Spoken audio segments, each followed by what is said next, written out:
Well, brand new developments now on that missing Vegas showgirl, and we are learning today about a violent argument that Debbie Flores Narvaez apparently had with her boyfriend just 2 months ago.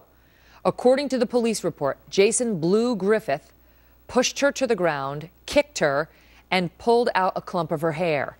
And at the same time, Flores Narvaez says she was pregnant with Griffith's child. He was, as far as we know, the last person to see her before she disappeared. But at this point, police are not calling him a suspect. And Bob Massi has some new information to add to this case. He's a Fox News legal analyst. Bob, thanks so much for being here. So now, I don't want to unfairly condemn this guy because, the cops are not calling him a suspect. We have a mugshot of him because he is a suspect in connection with her beating that took place in October, right? So that's why we have this picture of him. But as far as her disappearance or worse, they're not naming any suspects right now. They are not. And as a result, I actually talked to some people today from the police department. And at this point in time, they're keeping it very generic.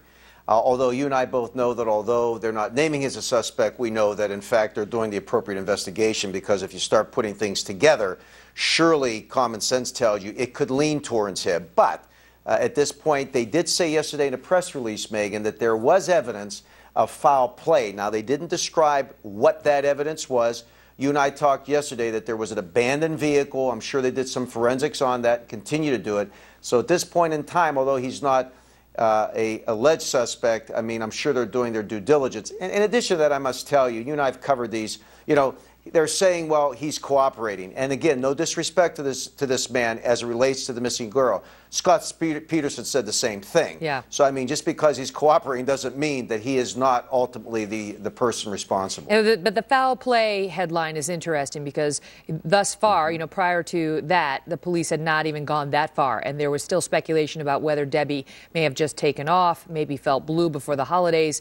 The sister said that is not like Debbie. She would not have done that. But now the police are also saying they suspect foul play. And Bob, you've spoken with Debbie's friends, with her relatives. What are they saying about what they believe happened? What are they saying about this ex-boyfriend? It's funny. After I finished the show with you yesterday, and I don't believe I'm breaching any confidence here, because Celeste was actually in the studio here. The sister. And I introduced, the sister. And I introduced myself, and I said, look, I'm so sorry for this. I said, there's no winners in this situation. And she is very, very optimistic that her sister will be found, and God bless her for that, and we all hope that to be true.